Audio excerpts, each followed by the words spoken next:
Ayan, after 30 minutes, heto na po yung ating isinala. Ngayon po, titimplahin na po natin yung ating pang-toppings.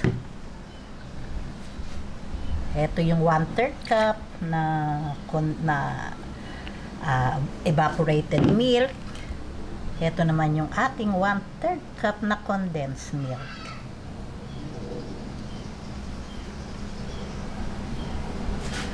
Yan, haluin lang po natin. Ayan, okay na po itong ating pang-toppings. Napag-mix na po natin. Ngayon, ilagay na po natin sa ating cassava cake.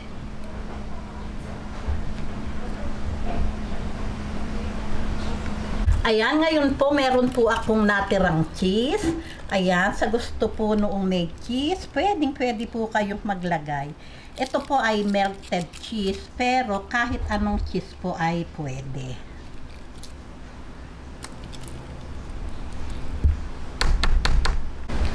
Okay, ngayon, ibalik na po natin to sa ating oven at ibe-bake na po natin to hanggang mag-golden brown yung ibabaw. Ngayon po, yung init po ng ating oven ay yun lang pong taas. I-bake po natin to siguro mga 20 minutes hanggang mag-golden brown yung ibabaw. Okay?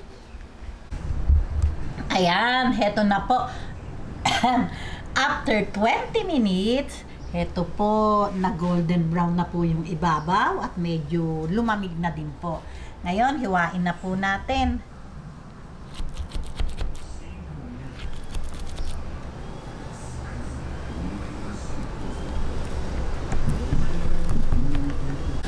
Ayan, heto na po at talaga namang napakasarap ng ating cassava cake na ang gamit ay cassava flour. O di po ba, mas pinadali. Hindi na tayo nag-gadgad pa o nag-blender ng cassava. O di ba, talaga naman pong itsura pa lang, talaga namang napakasarap.